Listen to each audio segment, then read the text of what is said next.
What is up, everyone? JD here. Hope you're all doing well today.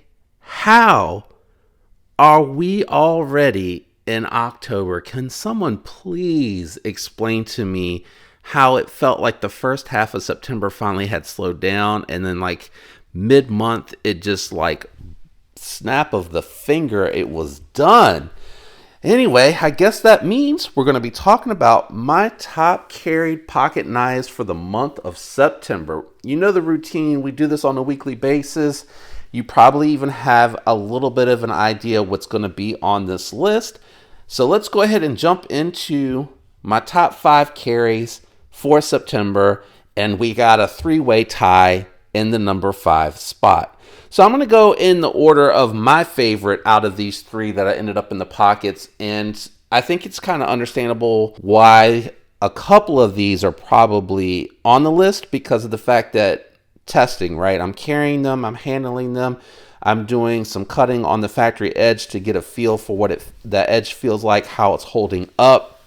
You know, is the steel hard or is the factory edge good? Did I need to sharpen it or strop it to get it back to form? So I can form some of an opinion carrying the knives. I know that there is a reviewer or 2 out there that says you really don't know the knife until you sharpen it. And I think that there's some truth in that, but I don't think it's that clean cut. I think you can tell the edge retention of a steel if it has a good factory edge. And I'm going to point directly to Spyderco and Hogue because I feel like those are 2 companies right there that negate that argument, because you can rock the factory edge on those because they have excellent heat treats and they have just ridiculous good edges from the factory, and you could cut with that knife for a long time and not have to sharpen it. So I think there's, again, some truth to you don't know a knife until you sharpen it, but I don't know that I necessarily agree with that. But anyway, let me go ahead and start with my least favorite of the 3-way tie in the 5 position. That is going to be the Kizer Drop Bear. Now, I say it's the least favorite of the 3, but I don't want to throw anyone off and make you think that means I don't like the knife. It made it into my top 5 carried knives. So that is saying something about the knife. Some of that is because, yes, I was trying to get a feel for the knife. I wanted to make sure that I handled it plenty and got a good review out on the knife so I could give you my thoughts and impressions on this knife. And it continues to be a knife that I do like. Same complaints. Thumb studs are a little bit small, especially for my larger hands. The only other thing that I really just am not a huge fan on this one is just the aluminum itself. It's got a nice finish to it, but I just wish that, and not that the aluminum material I don't like, I just wish that they would have done the nested liners and just made these solid aluminum pieces and had the steel in there for the pivot and for the crossbar lock. I think it's probably just cheaper from a manufacturing perspective to have just the solid piece and put it together than it is to take the time to do any type of milling and cutting out or anything like that for nested parts. But good knife, ceramic bearings, good action, adjustable lock bar tension, meaning if you don't like it hard, you can soften it up. I feel sorry for you, though, if you like it soft.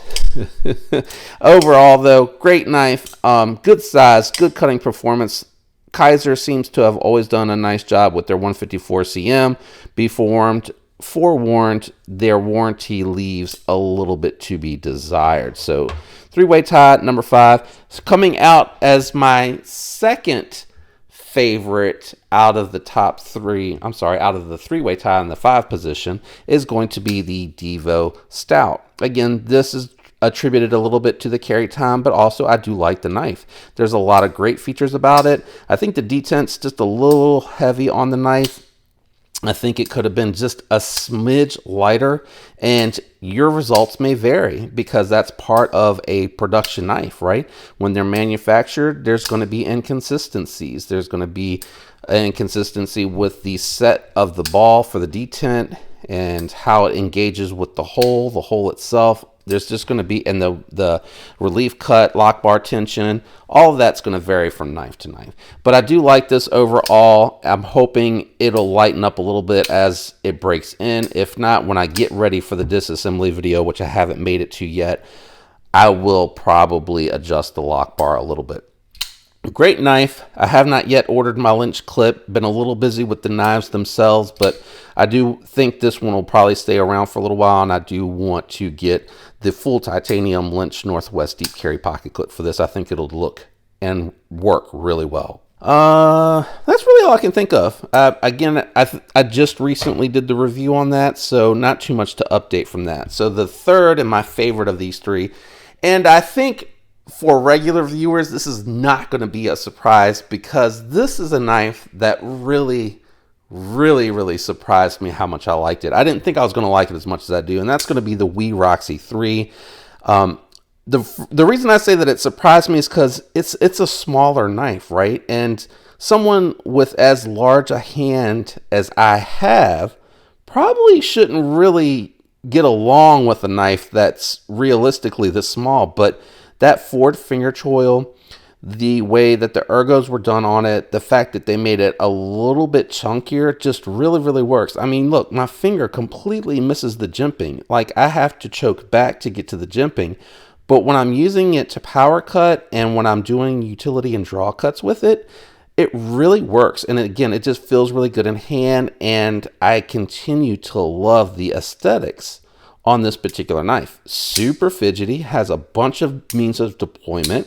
It has a perfectly tuned detent ball for all of the means of deployment, which is great. One of the reasons that I really like this, and no surprise it's in my top 5, but I definitely still prefer the Roxy 3 over these knives. So coming in at number 4, no surprise at all for this one either, because it is a gents carry and I use it a lot when I go into the office.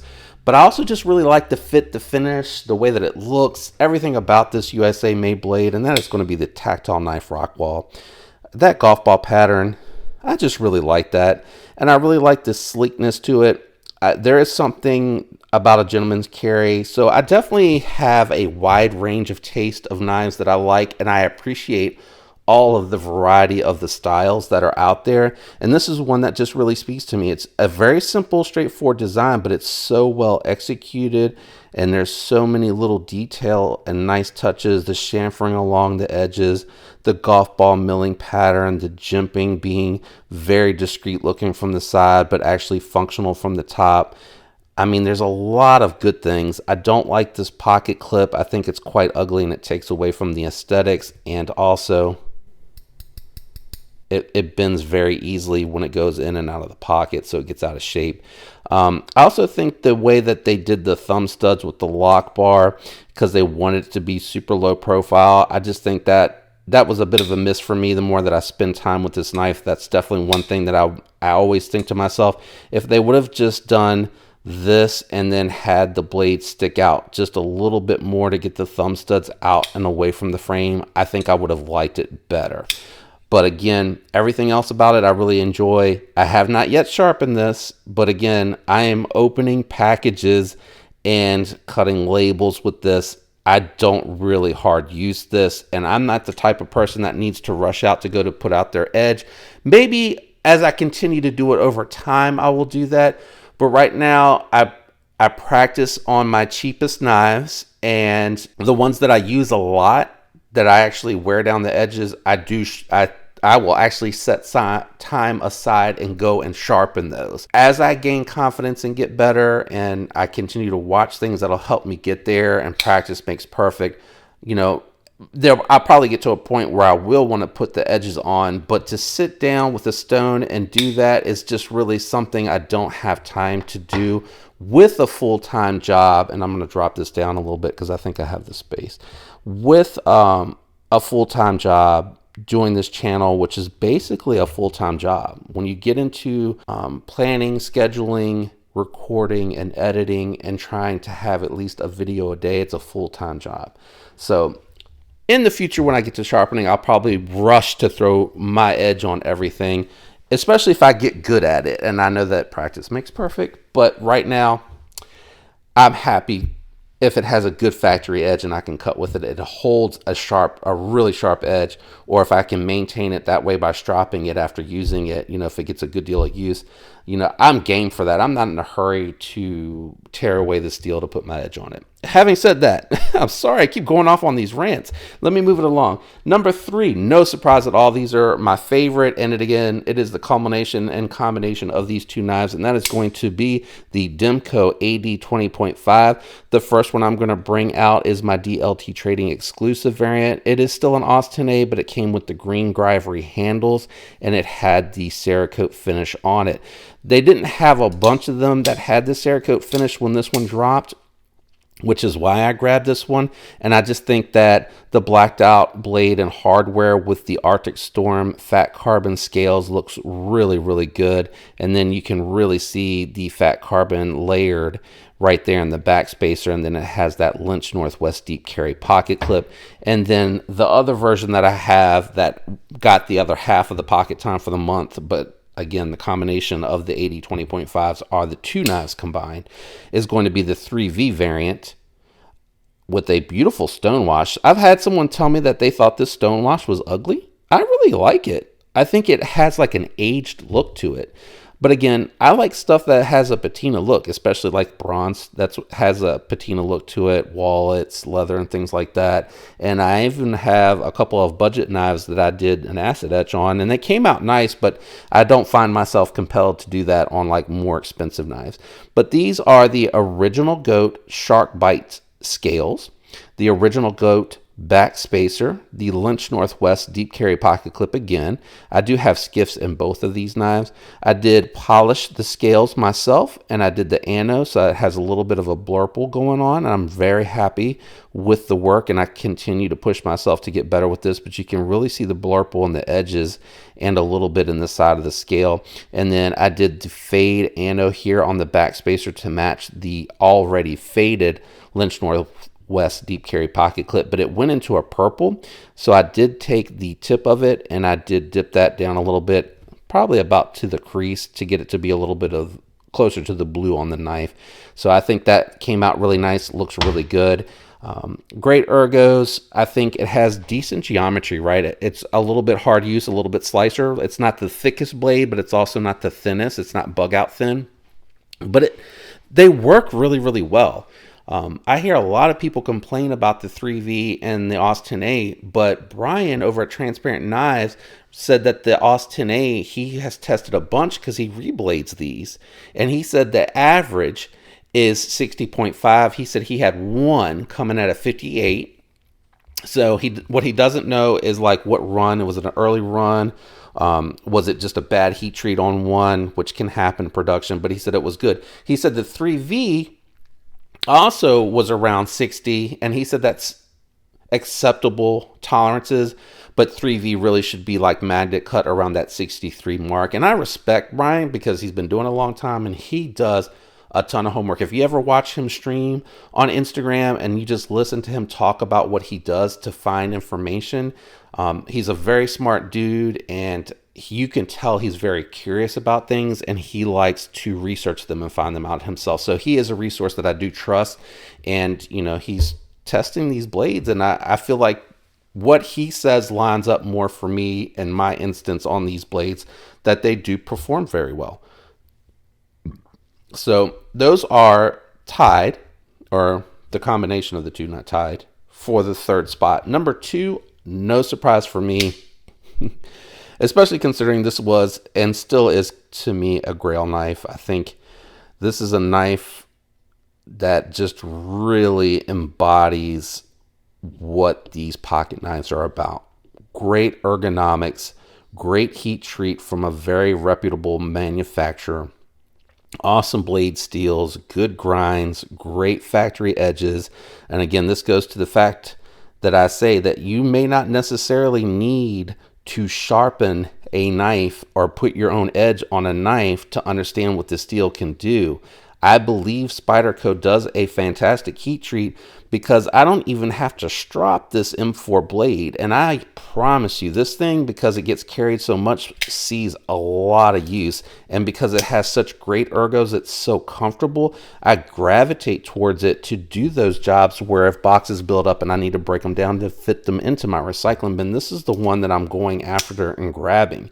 It has one of the best, if not the best, thumb hole deployment because it has that big round oversized hole, which is great for deployment. I like it a lot, and I've built it to my flavor, my taste. So these dark matter scales, I think they look really good. This G10 Gmaskus CME from OCD for EDC, great. This MXG deep carry pocket clip, I really like the way that that works because it eliminates the hot spot of a deep carry pocket clip, and it feels so good in my hand. Again, larger hands, this is great. I think even with the skinny scales with a medium hand, you would really enjoy this knife. And again, very robust, but still tall, flat grind, and really pretty decently thin behind the edge. So definitely a worker's knife and not necessarily a slicer, but a great knife.